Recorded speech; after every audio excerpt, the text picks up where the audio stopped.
Hello student, आज मैं आपको कराऊंगा प्लस टू क्लास की मैथ का chapter first relation and function. उसमें मैंने एग्जाम्पल 5 करवा दिए हैं अब तक, और आज मैं 1.1 का एग्जाम्पल 6 करवाऊंगा आपको। चलिए देख लेते हैं आगे क्या है इसमें। Let R be the relation defined in the set A is equal to 1 2 3 4 5 6 7 by R. A और B, both A and B are either odd or even. Show that R is an equivalence relation. तो पहले हम यहाँ तक कर लेते हैं ये इसका फर्स्ट पार्ट। क्वेश्चन को समझते हैं कि इसमें क्या कहा है। इन्होंने कोई हमें सेट दिया है ये, और उसमें रिलेशन दे रखी है A B. Both A and B are either odd or even, या तो दोनों ओड होने चाहिए और या दोनों इवन होने चाहिए। और ये क्या प्रूव करना है हमें, R is an equivalence relation. Equivalence relation prove करनी है, तो उसके लिए हमें इसमें क्या प्रूव करना पड़ेगा, रिफ्लेक्सिव, सिमेट्रिक और ट्रांजिटिव, तीनों कंडीशन उसमें फुलफिल करनी पड़ेगी, तब जाके इसे हम बोल सकेंगे इक्विवेलेंस रिलेशन। अगर ये तीनों कंडीशन इसमें पूरी नहीं होती हैं तो हम इसे बोलेंगे कि ये इक्विवेलेंस रिलेशन नहीं है। तो मैं मान लेता हूँ कि ये मैं फर्स्ट पार्ट है यहाँ से यहाँ तक का, क्योंकि फिर इजी रहेगा आगे हमें ये सोल्व करना है। अब जो सेट दे रखा है वो लिख लेते हैं हम। ए इज इक्वल टू 1 2 3 4 5 6 7, ये हमने लिख लिया। और रिलेशन क्या दे रखी है, ए बी। ए क्या है इसमें, both A and B are either odd or even, दोनों ओड होने चाहिए या इवन। अब रिफ्लेक्सिव होता क्या है कि सेम नंबर दोबारा से ही आ जाए। तो अब हम मान लेते हैं लेट ए किस में बिलोंग्स कर रहा है, ए में, क्योंकि ये सेट है ना ए हमारे पास, तो मैंने इसे मान लिया कि ये इसमें बिलोंग्स कर रहा है। तो इसमें क्या होगा कि दोनों ही जो नंबर होंगे, मतलब अगर हम एक नंबर लेते हैं, both A and A are either odd or even. अगर हम ओड नंबर लेंगे तो दोबारा से फिर वो ओड नंबर आएगा ही। तो इसे हम लिख सकते हैं ए और ए बिलोंग्स टू आर, तो आर इज अ रिफ्लेक्सिव। जैसे हमने दो ले लिया नंबर, हमने दो ले लिया नंबर, तो उसमें क्या है, दोबारा से फिर वही नंबर आ जाएगा, मतलब ये तो प्रूव हो गया इसमें।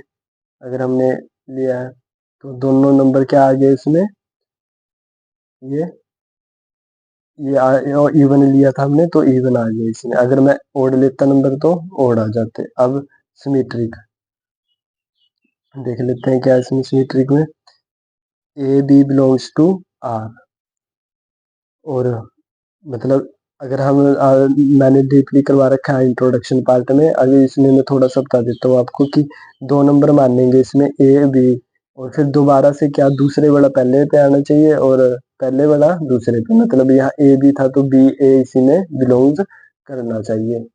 तो अब हमारे पास क्या कंडीशन है इसमें, let A B belongs to A.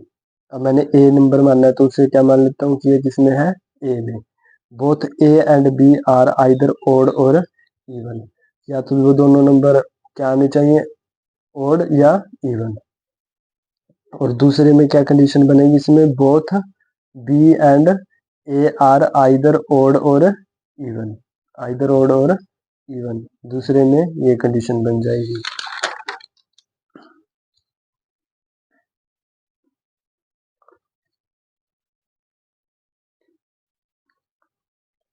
अब बी ए किसमें बिलोंग्स कर रहा है, आर में, तो आर इज सिमेट्रिक।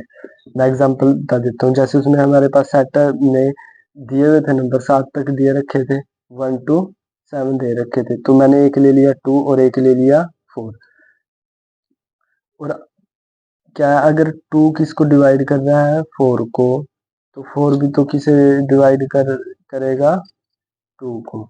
यही कंडीशन थी ना इसमें, both A and B, both A and B are either odd or even, दोनों नंबर ही क्या आने चाहिए, ओड या इवन। अब मैंने एक ये ले लिया 2 और एक ये 4, अगर ये इसमें ये दोनों कैसे हैं, इवन है। और अब मैंने ये बी और ये लिए, तो ये भी तो दोनों क्या है, इवन है, दोनों नंबर। तो इसी कारण इसे ऐसे ही लिख लो, ये रहने देना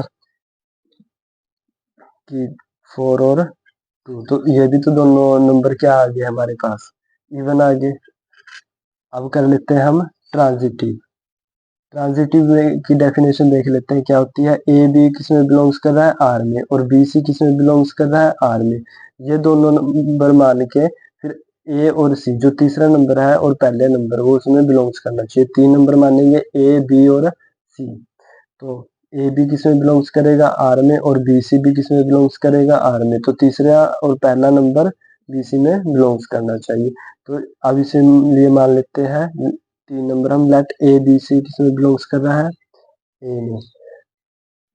अब पहले वाली कंडीशन लिख लेते हैं, A B belongs to R और B C belongs to R.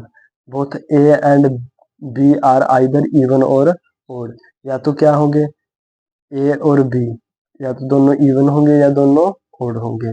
और फिर दूसरी कंडीशन में भी लिख लेते हैं, both B and C are either even or odd. जैसे हमने माना कि ए क्या माना 2 है और बी क्या माना 4 और सी क्या माना 6। ये हमने वैसे एज्यूम करके मैं एग्जांपल दिखा रहा हूँ, ये आपको लिखने की जरूरत नहीं है इसकी। आप अपने नोट्स में ये लिख लेना, ये लाइन चाहे ना लिखना, ये मैंने आपको समझाने के लिए लिखा है। तो इसमें हम लिख सकते हैं, both A and C are either even or odd. अगर मैंने ये माना सी नंबर ये मान, तो ये भी तो क्या है, इवन। अब पहले दो वाले भी तो क्या थे, इवन थे। अब लिख सकते हैं ऐसे कि 2 मतलब बोथ ए एंड सी, ए क्या है 2 और सी क्या है 6। तो ये दोनों नंबर भी क्या है, इवन। अगर आप ओड मानोगे तो उसमें ए मान लेना 1 और बी मान लेना 3 और सी मान लेना 5। तो उसमें ये भी दोनों नंबर हो जाते हैं ओड। तो मैंने इवन माने तो ये इवन प्रूव हो गए। तो हेंस इसीलिए ये ए सी बी किस में बिलोंग्स कर रहा है, आर में। आर मतलब जो हमें रिलेशन प्रूव करनी है कि both either even or odd. तो ये ट्रांजिटिव प्रूव होगी। तो इसी कारण हम इसे लिख सकते हैं R is an equivalence relation. अब उसके सेकंड पार्ट देख लेते हैं, ये था उससे आगे कि further show that all the elements of the subset 1 3 5 7 are related to each other and all of the element of the subset 2 4 6 are related to each other। आपने एक बात नोट करी, ये सारे नंबर क्या है, ओड, और ये सारे नंबर क्या है, इवन। ये सारे नंबर क्या है, इवन। इन्होंने बोला है कि अगर तो ये सेट लोगे तो ये सारे नंबर एक दूसरे में रिलेट होने चाहिए। अगर ये वाला लेंगे तो इसमें भी ये नंबर सारे रिलेट होने चाहिए। But no element of the subset 1 3 5 7 is related to any element of the subset 2 4 6। कोई भी इस वाले सेट का नंबर इसमें रिलेट नहीं होना चाहिए, क्योंकि पूरी कंडीशन क्या है हमारे पास 1 to 7 तक है। तो और इन्होंने अलग लिख दे दिए सेट में और इवन वाले अलग में। इन्होंने बोला है कि कोई भी नंबर दूसरे में रिलेट नहीं होना चाहिए। अब क्वेश्चन को आप अच्छी तरह से समझ चुके होंगे। अब मैं आपको सोल्व करके दिखा देता हूँ।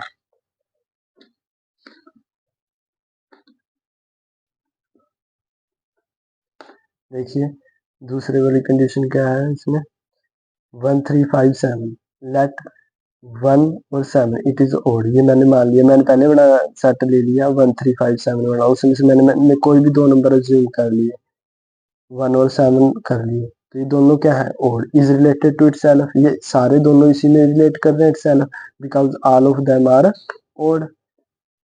अब देख लेते हैं दूसरे वर्ण एक सेट का 2 4 6 is related to itself because all of them are even. अब जो मैंने दूसरा सेट माना उसमें मैंने 2 और 6 मान लिए, अज्यूम कर लिए।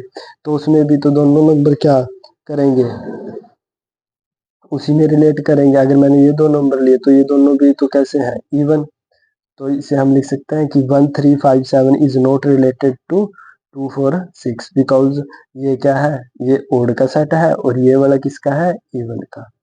मैथ में ज्यादा लिखा हुआ है, ऐसे समझ नहीं आएगा आपको तो आप इसी नोट्स में लिख लेना अपना और कर देना। अब ये पूरा कंडीशन प्रूव हो गई। इन्होंने यही बोला था कि दोनों सेटों के नंबर किसी में भी रिलेट नहीं होने चाहिए। फर्स्ट क्या था, इक्विवेलेंस रिलेशन प्रूव करनी थी, वो कर दी हमने। और ये नंबर एक दूसरे में रिलेट नहीं करने चाहिए दूसरे सबसेट के। तो एक सबसेट ये दिया था इन्होंने 1 3 5 7 और एक ये दिया था 2 4 6। तो दोनों के ये ओड था और ये वाला इवन था। तो ना उसके रिलेट कर रहे थे उसमें और ना इसके इसमें। तो आप चैनल को सब्सक्राइब कर लेना और मैं अब एक्सरसाइज की भी वीडियो लेके इसमें आता रहूँगा और आगे बच्चों के साथ शेयर करना ताकि और बच्चों का भी फायदा हो सके। ये जो 6th था एग्जाम्पल, ये बहुत लंबा दिया हुआ है उसमें। अब मैं आशा करता हूँ कि आपको पूरा समझ में आ गया होगा। अगर कहीं भी आपको दिक्कत आ रही होगी तो इसमें तो आप दोबारा से कमेंट सेक्शन में बोल सकते हैं। चैनल को सब्सक्राइब करें और लाइक करें।